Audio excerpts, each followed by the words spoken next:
The kettlebell is an ideal home training tool, especially for those of us as we get older. Maybe you don't actually want to do a bunch of heavy lifting anymore, maybe your back's not up to it. The kettlebell is a great place to start. And look, I really can't stand the way a lot of kettlebell instructors make this overly technical. So let's just do 10 swings, and if you can make it look like this, then just carry on and practice. So what do you see here? Shannon's got vertical shin, her torso is about 45 degrees to the ground.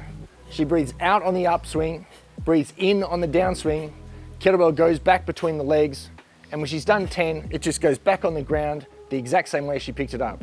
So if you can do that, carry on. No need to watch the rest of the video.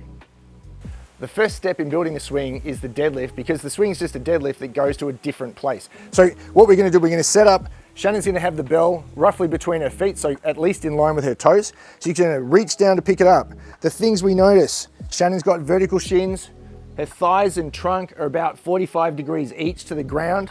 She's got shoulders pulled down and back, and from here she's just gonna stand up. When she stands up, we want everything in a straight line. So head, shoulders, hips, and ankles all in a straight line. Then she's gonna reach down to the ground and stand back up. As she stands up, she's gonna breathe out. When she's coming back down, she's gonna sniff in and make sure she pressurizes all of this. So this is what's gonna be nice and tight as you swing. Glutes are on. She's gonna go down, do another one. Abs are on, so everything's really tight. Shoulders stay pulled down and back the entire time. This is basically a standing plank, which is another drill we can do to reinforce the swing. So after she's done 10 of these, we're gonna put the bell down, take a little rest. And now for you, pause the video, go and do another 2 sets of 10 with a bit of a break between each, just to reinforce this pattern. Now the next step is what's called the pendulum swing. Shannon's gonna get down into her deadlift position. The difference is now when she grabs hold of the kettlebell, she's gonna crack it off the ground a little bit, lean back into it, then she's gonna pull the bell back, activating the lats, and let the bell fall forward. So she doesn't throw it forward using muscular force, she pulls back and relaxes and lets it fall forward. Now this action of driving past the lat here, this makes your back tighter and safer. When the lat is switched on, the spine is safer. It's a major spine stabilizer. When she's done 10, she's gonna stand up, have a little break. It's a great opportunity for you now to pause this video again, do another 2 sets of 10, and then come back when you've done all of your sets.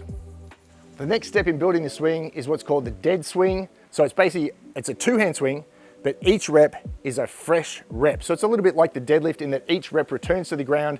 We start from the ground, we return to the ground over and over. So Shannon's gonna get down to that same position we used for the pendulum swing, cracks the bell off the ground, drives the bell back, stands up just the same as she did with the deadlift, and then with those relaxed arms, the hip drive actually allows the bell to come up.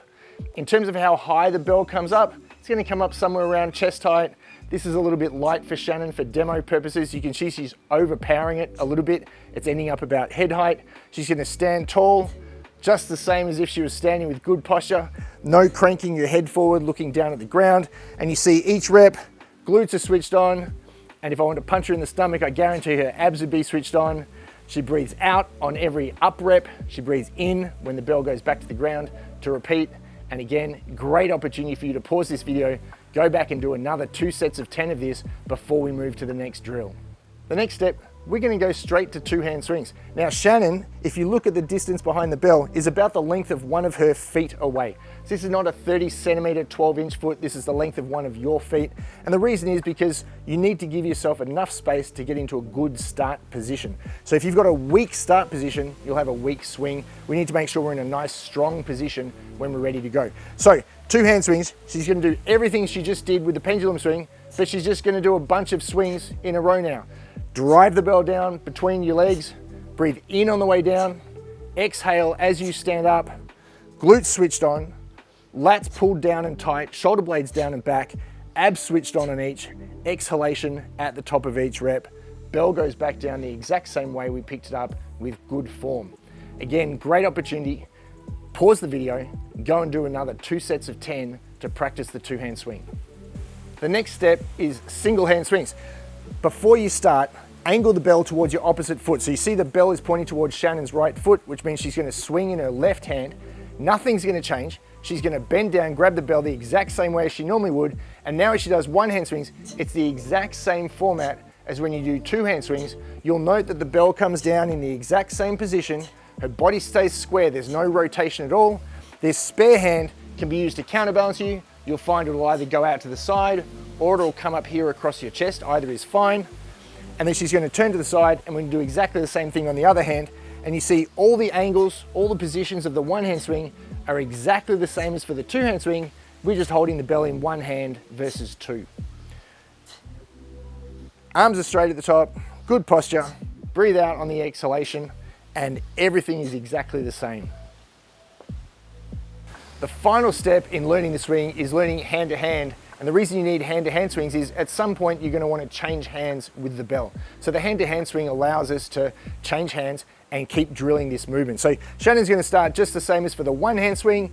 The only difference now is at the top of every swing, she just meets the bell with her other hand, changes grip, and continues on as normal. And again, you see everything's the same at the bottom. She's facing straight ahead. There's no rotation at all. This spare hand is used for balance, counterbalance. Everything is exactly the same as for the one hand and the two hand swings. We're just learning to swap hands in between. Now, take this information, go away and do a bunch of reps, and then you can come back and check out our 5 most important kettlebell exercises for longevity video.